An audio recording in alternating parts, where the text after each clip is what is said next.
흐르는 곳 길이 함께 살리라. 하나님, 은혜에 감사함으로 11조와 감사헌금, 주일헌금, 선경금을 하나님께 드립니다. 모든 수고와 봉사와 헌신을 묶어 하나님 앞에 예물로 드리오니 기뻐 받아 주시옵소서. 하나님, 이 모든 물질이 주의 이름으로 쓰여질 때에 하나님의 이름의 영광이 드러나게 하시고 십자가 복음 땅끝까지 증거되는 일에 아름답고 귀하게 쓰여지게 해 주시기를 원합니다.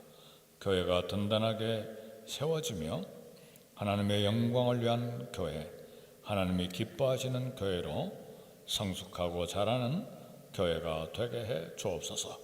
정성으로 물질 드리는 모든 손길, 수고하는 모든 손길 하나님 기억하시고 복을 주시되 땅에 기름진 것과 하늘의 거룩한 것으로 채워주셔서 하나님이 공급하시는 은혜, 하나님이 공급하시는 모든 복으로 인해서 간증하며 즐거워하며 더 큰 은혜를 하나님 앞에 드려 헌신하는 복이 있게 해 주옵소서. 감사하고 예수님의 이름으로 축복 기도하옵나이다. 아멘.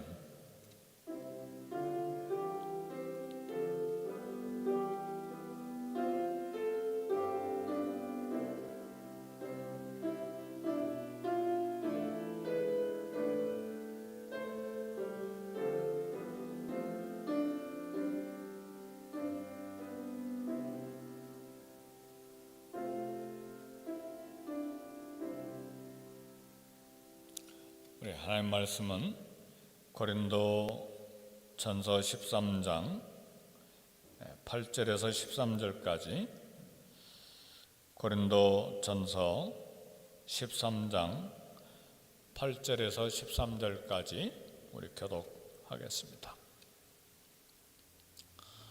볼륨을 조금 낮추시면 좋을 것 같네요. 8절 제가 먼저 봉독합니다. 사랑은 언제까지나 떨어지지 아니하되 예언도 패하고 방언도 그치고 지식도 패하리라.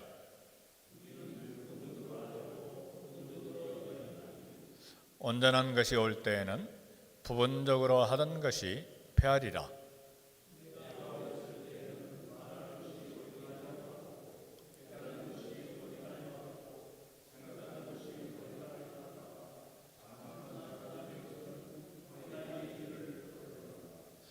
우리가 지금은 거울로 보는 것 같이 희미하나 그때는 얼굴과 얼굴을 대하여 볼 것이요 지금은 부분적으로 아나 그때는 주께서 나를 아신 것 같이 내가 온전히 알리라. 그런즉 믿음, 소망, 사랑 이 세 가지는 항상 있을 것인데 그 중에 제일은 사랑이라. 아멘.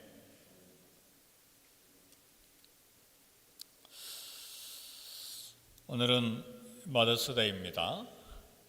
또 특별히 모세에서 점심을 준비해서 어머니들을 대접합니다.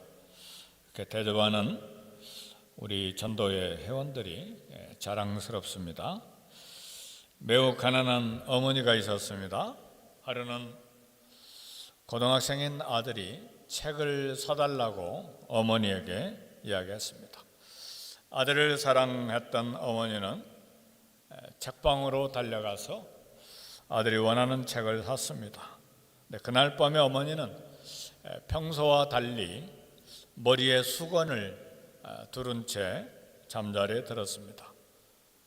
궁금했던 아들이 밤중에 어머니 머리에 두른 수건을 풀어보니까 머리카락이 몽땅 잘려져 있었습니다. 가난했던 어머니는 머리카락을 다 잘라서 팔아 아들의 책을 산 것입니다. 아들은 엄마가 머리카락을 몽땅 잘라서 책을 산 사실을 알고 그 밤에 통곡하고 울었습니다. 그리고 어머니의 사랑을 가슴에 품고 열심히 공부해서 목사가 되었습니다.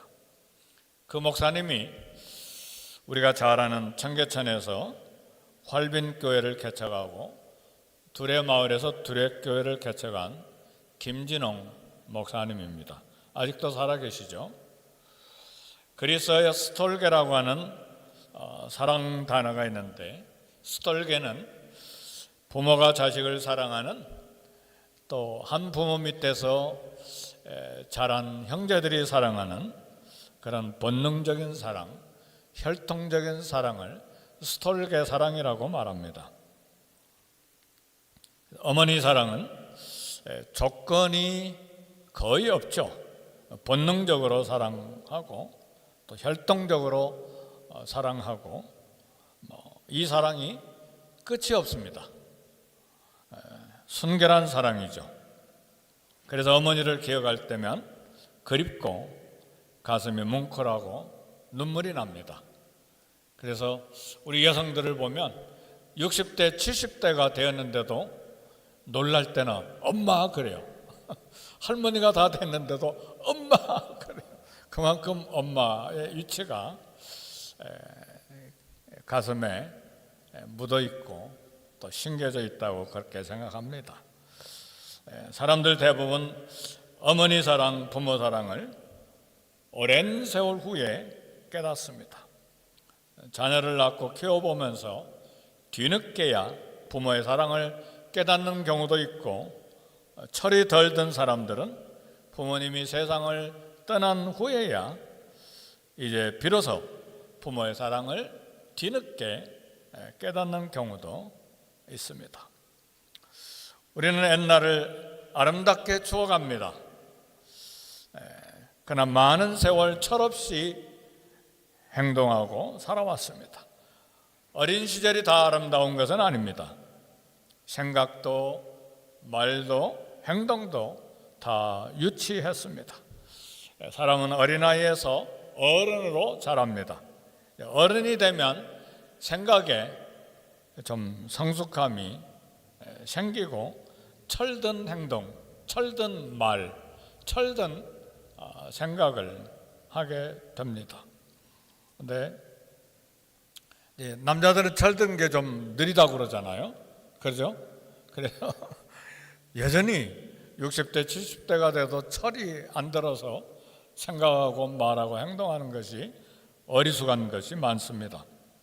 네, 보편적으로 어른이 되면 이런 모든 것에 유치함이 사라지고 성숙함이 생기는 것입니다. 바울은 한때 자기도 어린아이였음을 생각했습니다. 그리고 겸손해졌는데 이렇게 고백을 합니다. 고린도전서 13장 11절 보니까 내가 어렸을 때에는 말하는 것이 어린아이 같고 깨닫는 것이 어린아이 같고 생각하는 것이 어린아이와 같다가 장성한 사람이 되어서는 어린아이의 일을 버렸노라 그랬습니다.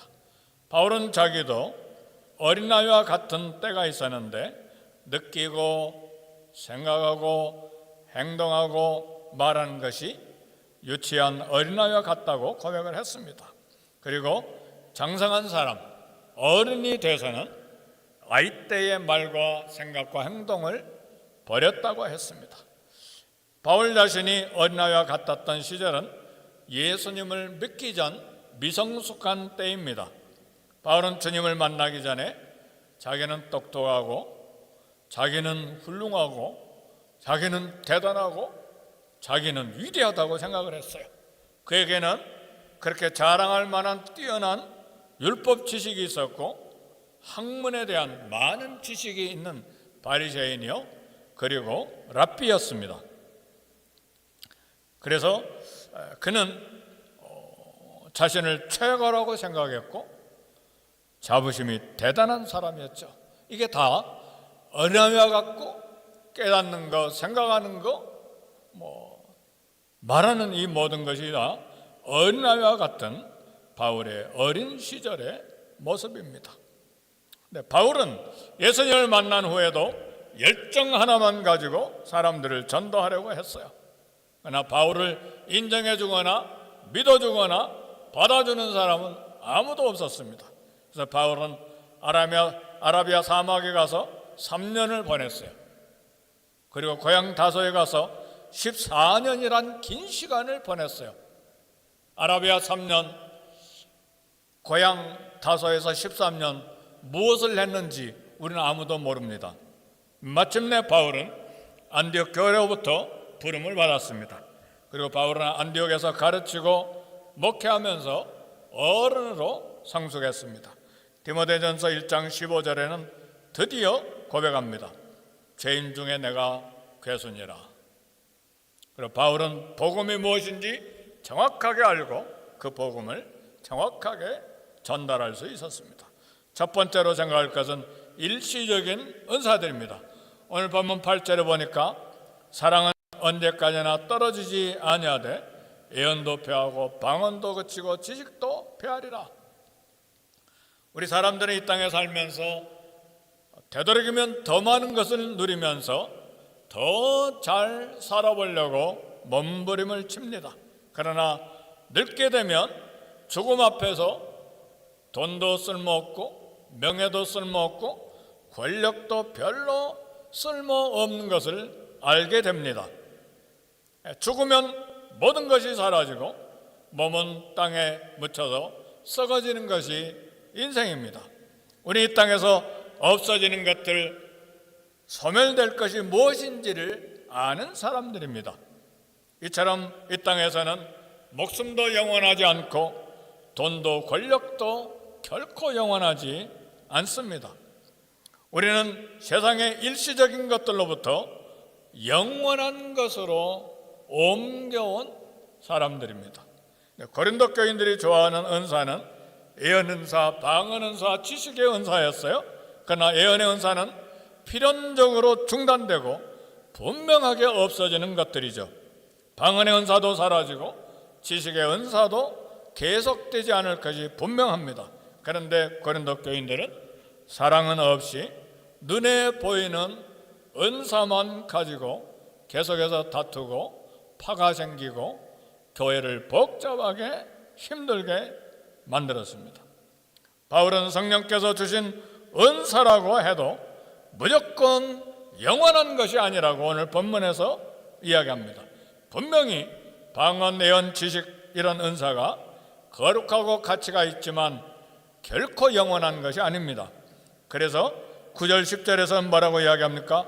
우리는 부분적으로 알고 부분적으로 예언하니 온전한 것이 올 때는 부분적으로 하던 것이 폐하리라. 없어진다. 없어지고 사라진다고 이야기를 했어요. 은사의 한계를 분명히 하는 말씀입니다. 이 부분적이라는 말은 한 조각이라는 말이에요. 한 조각만 알고 한 조각으로 예언하고 그리고 온전한 것이 올 때는 이 한 조각으로 하던 것이 다 사라지고 없어진다는 말이에요. 아무리 위대한 지식의 은사를 가졌다 할지라도 한 조각일 뿐입니다. 아브라함은 믿음의 조상이요 선지자로서 예수님에 대해서 알았습니다. 그러나 믿음의 조상 선지자였지만 예수님의 모든 것을 안 것이 아니라 믿음으로 의롭게 된다는 그거 하나를 알았을 뿐이에요. 위대한 모세도 예수님을 알기는 알았지만 예수님이 선지자로만 오는 것, 그것만 알았을 뿐이에요. 이처럼 위대한 아브라함, 모세도 하나님의 사역자들이었지만 부분적으로 알았어요. 한 부분만, 한 조각만 알았을 뿐입니다. 그래서 예언, 방언, 지식의 은사 모두 이처럼 부분적이고 한 조각일 뿐 한계가 있다는 말이에요. 그래서 진실한 은사자는 솔직하게 겸손할 수밖에 없는 사람들이에요. 놀라운 성령의 은사로 수많은 기적을 일으켰던 사도들도 그래서 겸손했습니다. 자신의 은사로 마치 모든 것을 할 수 있다고 자랑했던 사도는 없었습니다. 자신의 은사로 마치 모든 것을 할 수 있다고 그렇게 교만했던 사도는 없었습니다. 왜 사도들이 겸손했습니까? 받은 은사의 한계를 분명히 알았기 때문에 그렇습니다. 사도들은 은사를 자랑한 적이 없고 교만해진 적이 없었고 늘 겸손했습니다. 그러나 고린도 교회 안에 오늘 이 시대에 우리도 은사를 받으면 자랑하고 나타내기 쉽고 교만해지는 경우들이 많습니다. 마치 내가 모든 것을 알고 모든 것을 다 할 수 있는 것처럼 행동을 합니다. 선지자 사무엘은 얼마나 위대한 선지자입니까? 하나님께서 이새의 아들 8아들 중에 누가 왕으로 기름 받아야 될지 형들이 다 지나가도록까지 몰랐어요. 위대한 선지자도 몰랐잖아요. 위대한 사도 베드로는 이방인 고넬료 복음을 받고 구원받아야 될 사람인 줄 모르고 계속 고집 부리잖아요. 그러니까 하나님께서 환상 중에 하늘에서 내려온 보자기에 부정한 짐승들을 먹으라 먹으라 먹으라 3번씩이나 막 강요를 하시잖아요. 사도라 할지라도 모르는 거예요. 부분적으로 알 뿐이에요. 그런데 내가 모든 것을 안다, 다 알 수 있다. 이게 얼마나 고린도 교인들의 연약함입니까? 부족함입니까? 교만함입니까?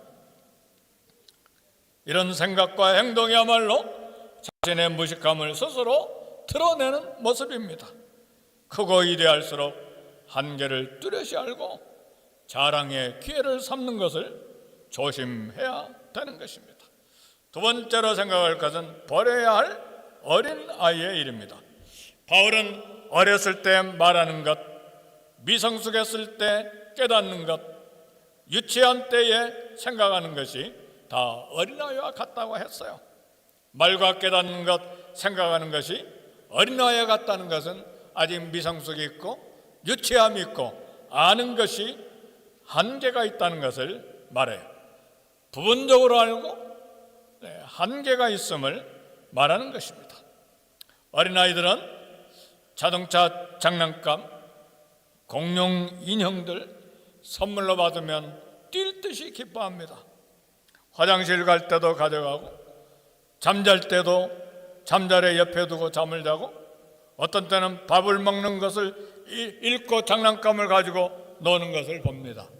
네, 어른이 되어서도 여전히 장난감을 가지고 논다면, 어른이 되어서도 여전히 장난감을 침대에 올라가서 품고 잔다면 그 부부가 어떻게 되겠어요? 그렇죠? 이런 경우에 문제가 있어도 한참 문제가 있고 정신적인 문제가 있는 것입니다. 바울은 어린아이와 같았지만 어른이 되어서 어린아이의 일을 버렸다고 했어요. 어른이 되면 어린아이의 일을 버리고 그리고 어른다운 생각, 어른다운 말, 어른다운 행동을 해야 되는 것입니다. 제자들이 전도하고 돌아와서 경험한 놀라운 하나님의 은사를 보고 우리 주님께 보고했습니다. 주여, 죄 이름으로 귀신들도 우리에게 항복하다이다. 우리 주님이 뭐라고 대답하셨습니까? 귀신들이 너에게 항복하는 것으로 기뻐하지 말고 너희 이름이 하늘에 기록된 것으로 기뻐하라. 은사로 기뻐하지 말고 구원받은 은혜로 기뻐해야 된다는 말씀이에요. 우리 마음에 깊이 감사해야 될 것은 은사가 아니라 구원받은 은혜입니다. 구원에 대한 감사, 구원에 대한 감격은 사라지고 받은 선물만 가지고 자랑하는 것은 어리석은 것입니다. 그래서 오늘 고린도전 13장 12절에서 바울은 지금 우리는 거울로 보는 것처럼 희미하다고 했어요. 바울 시대의 거울은 어떤 거울입니까? 구리와 청동을 아주 잘 닦아가지고 구리와 청동에게 이렇게 비치는 얼굴을 보았기 때문에 희미했어요. 우리가 가지고 있는 지식과 예언과 방언의 은사들은 불완전하고 불확실합니다. 병 고치는 은사가 있다고 해도 모든 병을 다 고칩니까? 한계가 있는 것이죠. 못 고치는 병도 있고 고쳤다고 해도 또 다른 병에 걸리는 경우도 있고 고침을 받았다고 건강하게 영원히 사는 것도 아니고 또 다른 병에 걸려서 마침내 생명이 끝나는 것입니다. 모든 은사가 이와 같습니다. 만능이 없고 전능이라는 것이 없습니다. 다 한계가 있다는 말이에요.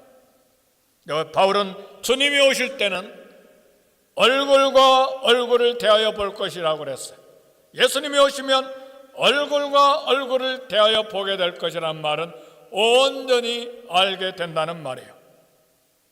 예수님이 오시는 날에 은사가 전혀 필요 없게 될 거예요. 질병이 없기 때문에 병 고치는 은사가 전혀 필요 없게 되는 것이죠. 주님이 오시면 모든 것을 알게 되기 때문에 지식의 은사도 필요 없게 되는 것이죠. 주님이 오시면 귀신이 더 이상 성도들을 괴롭게 하지 않기 때문에 능력의 은사도 필요 없게 되는 것이죠. 주님이 오시면 방언도 통역의 은사도 필요 없게 되는 것입니다. 지금은 완벽하게 아는 것이 불가능합니다. 이 땅에서 우리의 지식은 불완전합니다. 하나님의 뜻을 정확하게 알 수도 없습니다. 항상 성령님의 도우심이 필요합니다. 하나님의 뜻을 정확하게 모르기 때문에 엉뚱한 말을 하고 엉뚱한 길로 가고 엉뚱하게 실수한 경우들이 우리 삶에 많이 있습니다. 물론 어떤 때는 하나님의 말씀을 분명하게 깨달을 때도 있어서 기쁨에 충만할 때가 있어요.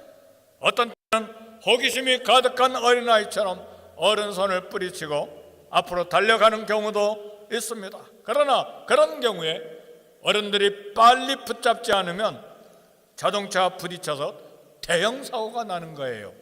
그렇죠? 그래서 조심스럽게 늘 겸손하게 배우려는 자세를 갖고 해야 돼요. 우리가 모르는 것이 너무 많기 때문에. 우리 어린아이들 또 성숙하지 못하면 자기가 하고 싶은 대로 하지 못할 때 떼를 쓰고 울기도 하죠. 바울은 어린아이와 같은 것을 버렸다는 것은 이런 마음이 없어진 것을 말합니다. 지금 우리는 안개가 잔뜩 낀 길에서 걸어가는 것과 같은 부분적으로 알 뿐입니다. 성경을 아는 것도 자신을 아는 것도 미래에 대한 생각도 부분적입니다. 자연 만물에 하나님의 영원한 신성과 능력을 알 만한 것이 분명히 있어요. 그러나 타락한 죄성을 가진 인간의 지혜로는 아는 것이 분명히 한계가 있어요. 일반 계시, 자연 계시라고 말하죠. 자연 만물을 통해서 철학과 이성을 통해서 알려고 하는 것들이 있어요. 그러나 그것도 한계가 있을 뿐이에요. 그래서 하나님께서 우리에게 말씀 계시, 성경 계시를 주시고 특별 계시인 예수 그리스도를 우리에게 주셨어요. 그러나 이런 말씀 계시, 특별 계시인 예수님을 주셨음에도 불구하고 우리 깨닫는 것이 부분적이에요. 한 조각일 뿐이에요. 지극히 연약해요. 신학 박사라고 해서 다 아는 게 아닙니다. 믿음으로 의롭게 된다는 이 놀라운 진리는 예수님이 오신 이후에 1500년 만에 1517년 종교 개혁자들에 의해서 눈이 열리게 된 거예요. 근데 믿음으로 의롭게 되는 이 놀라운 종교 개혁자들의 발견은 1500년 만이 아니에요. 아브라함 때 이미 믿음으로 의롭게 된다는 하나님의 지시가 있었어요. 말씀이 있었어요. 그러면 3500년 전이죠. 근데 우리 교회가 이 진리를 깨닫고 하는 것은 3500만 년 만에 깨닫고 종교 개혁이 일어난 거예요. 그것이 캐톨릭에서 종교 개혁을 일으키고 우리 개신교가 시작이 된 거예요. 이 얼마나 어리석습니까? 얼마나 부분적으로 아는 것입니까? 내가 나의 속을 아는 것도 불가능한데 우리 자신들 다 잘 압니까? 잘 모르잖아요. 우리 자신조차도. 근데 이웃을 어떻게 알 수 있겠어요? 그러나 모든 것이 분명해질 때가 있어요. 하나님 앞에 섰을 때입니다. 하나님 앞에 서면 하나님도 알게 되고 나 자신도 분명히 알게 될 때가 옵니다. 그래서 우리는 늘 겸손해야 돼요. 늘 겸손해야 돼요. 하나님 앞에. 다음은 제일은 사랑입니다. 고린도전서 13장 13절에 보니까 그런즉 믿음, 소망, 사랑 이 세 가지는 항상 있을 것인데 그 중에 제일은 사랑이라 그랬습니다. 왜 사랑이 제일입니까?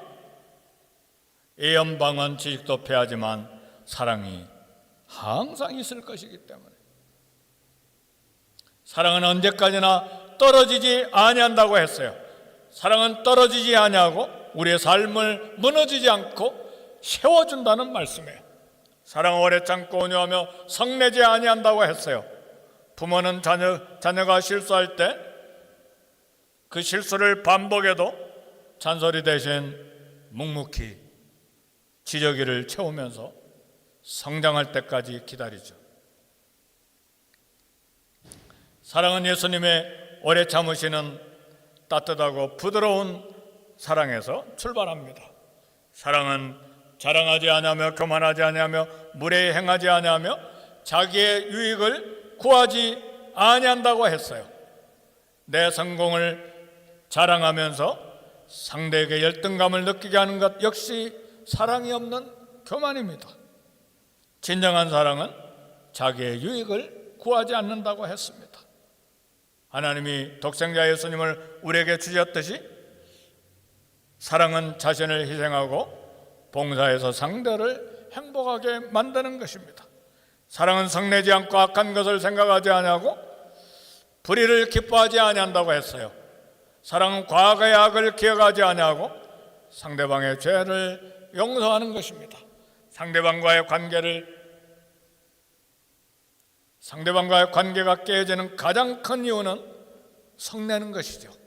악한 것을 기억하는 것이죠. 사랑은 용서로 끊임없이 이웃과의 관계를 회복시키고 살려내는 것입니다. 사랑은 모든 것을 참으며 모든 것을 믿으며 모든 것을 바라며 모든 것을 견딘다고 했어요. 상대방의 실수 때문에 분노가 치밀어 오르고 복수심에 악한 생각을 품을 수도 있는데, 그러나 사랑은 이런 모든 것을 참고 모든 것을 믿고 모든 것을 바라고 모든 것을 견디는 것이 사랑이라고 했습니다. 예언도 패하고 방언도 그치고 지식도 다 쓸모없는 없는 날이 옵니다. 그러나 사랑은 언제까지나 떨어지지 아니하는 영원한 가치를 갖습니다. 그래서 사랑은 영원히 우리와 함께하는 최고의 길이 되는 것입니다. 우리의 인생길과 교회 생활에서 가장 필요하고 가장 중요한 것은 사랑이죠. 기도도 봉사도 전도도 모든 사랑의 뿌리에서 나와야 열매를 맺습니다. 그래서 바울은 더욱 큰 은사를 사모하라 하고 가장 좋은 길을 너에게 보여주겠다 이야기하고 고린도전서 13장을 우리에게 기록해 남긴 것입니다. 사랑은 하나님의 성품이고 성도들을 온전케 세우는 성령의 열매입니다. 이런 사랑이 늘 있어서 예수님의 향기가 되는 저와 여러분들이 되시기를 주의 이름으로 축복합니다. 우리 말씀 생각하면서 1, 2분간 함께 기도하겠습니다. 하나님 아버지 감사합니다. 영원한 사랑에 대해서 말씀을 통해 함께 나누게 해주셔서 감사합니다. 하나님, 은혜와 같은 생각, 은혜와 같은 말, 은혜와 같은 행동, 부분적으로 알고 한 조각만 아는 한계 있는 것 가지고 자랑하지 아니하고 자기 유익을 구하지 아니하고 모든 것을 참으며 모든 것을 믿으며 모든 것을 바라며 모든 것을 견디는 사랑으로 체험받아 가정과 그리고 교회를 함께 섬기는 우리 모두가 다 되게 해 주옵시기를 원합니다. 성령님 늘 깨달음을 주시고 늘 가르쳐 주셔서 제 말씀대로 이 땅을 살되 우리 자신과 가정과 교회를 세우며 섬겨나가는 복된 우리 모두가 다 되게 해 주옵소서. 예수님의 이름으로 기도하옵나이다.